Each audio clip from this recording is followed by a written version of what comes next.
Parliament ఎన్నికల తర్వాత cadre ను కాపాడుకోవడంపై ఫోకస్ పెట్టింది బీఆర్ఎస్. కీలకమైన ఎన్నికల్లో పార్టీ ఆశించిన ఫలితాలు సాధించకపోవడంతో ఇప్పటికే బీఆర్ఎస్ నుంచి వలసలు మొదలయ్యాయి. క్యాడర్ కూడా పార్టీని విడితే స్థానిక సంస్థల ఎన్నికల్లో కొత్త చిక్కులు తప్పవని అంచనా వేస్తోంది. స్థానిక ఎన్నికల్లోనైనా పట్టు నిలుపుకునేలా వ్యవహరించాలని గులాబీ బాస్ పావులు కదుపుతున్నారు. అసెంబ్లీ పార్లమెంట్ ఎన్నికల ఫలితాలు రాష్ట్ర రాజకీయ ముఖ చిత్రాన్ని మార్చివేశాయి. అసెంబ్లీ ఎన్నికల తర్వాత పలువురు ఎమ్మెల్యేలు కారు దిగారు.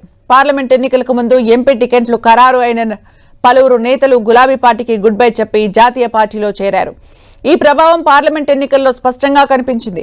కీలక నేతలు రంగంలోకి దిగి ఎన్నికల ప్రచారం నిర్వహించిన జాతీయ పార్టీలను ఎదుర్కొని ఒక్క లోక్సభ స్థానాన్ని కూడా కారు పార్టీ కైవసం చేసుకోలేకపోయింది. అసెంబ్లీ ఎన్నికలతో పోలిస్తే పార్లమెంట్ ఎన్నికల్లో గులాబీ పార్టీ ఓటు శాతం కూడా పెద్ద ఎత్తున తగ్గిపోయింది. ఈ పరిణామాలను గులాబీ బాస్ ఆరా తీస్తున్నారు.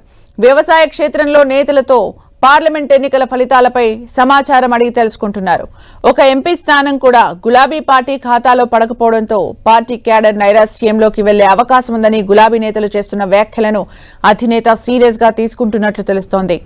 పార్టీ క్యాడర్లో జోష్ నింపేందుకు అనుగుణంగా కార్యాచరణను అమలు చేయాలని కేసీఆర్ నిర్ణయానికి వచ్చినట్లు తెలుస్తోంది.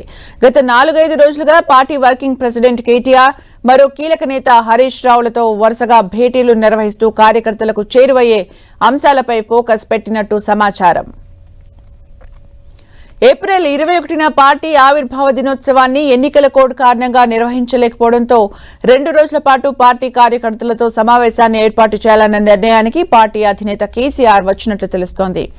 వ్యవసాయ పనులు ఇప్పుడే మొదలు కావడం, ఆ తర్వాత అసెంబ్లీ సమావేశాలు జరగనుండటంతో వీటిని దృష్టిలో ఉంచుకుని 2 రోజుల సమావేశానికి తేదీలు ఖరారు చేయడంపై పార్టీ తర్జన భర్జన పడుతోంది.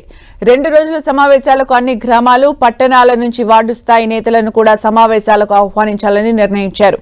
కనీసం 20,000 మంది కార్యకర్తలతో సమావేశాన్ని నిర్వహించి క్షేత్రస్థాయిలో తమకు పట్టుందని నిరూపించుకునే విధంగా వ్యవహరించాలన్న యోచనలో గులాబీ పార్టీ ఉన్నట్లు తెలుస్తోంది. ఎన్నికల ఫలితాల ప్రభావం పార్టీ క్యాడర్ పై లేకుండా చూసేందుకు అధినేత కేసీఆర్ స్వయంగా రంగంలోకి దిగి స్థానిక సంస్థల ఎన్నికలకు పార్టీ నేతలను సిద్ధం చేయనున్నారు.